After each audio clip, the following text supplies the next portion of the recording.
गछिया मौली रहे देत साजी तोड़ हे माता तौना माडुआ फुलहे रूप साजी तोड़ हे माता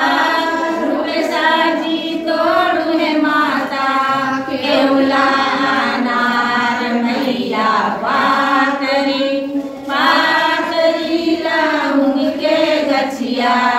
मौली रहे काती सोती गातु हे माता गौना माडुआ फुलहे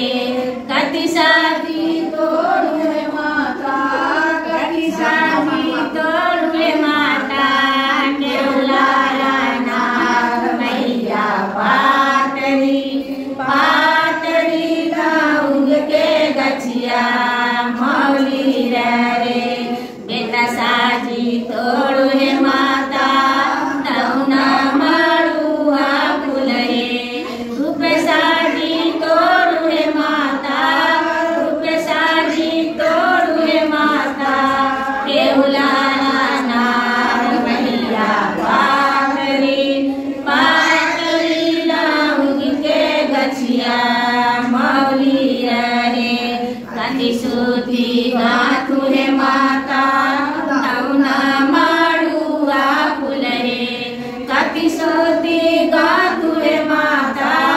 काती सोती गातु हे माता केवला नार मैया पातरी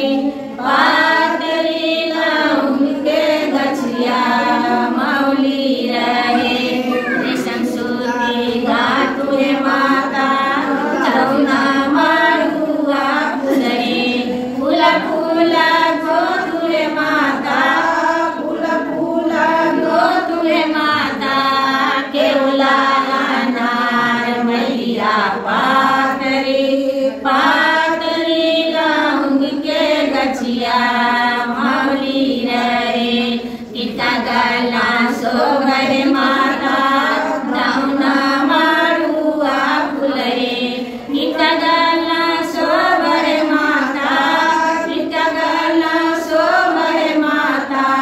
केवला नार मैया पातरी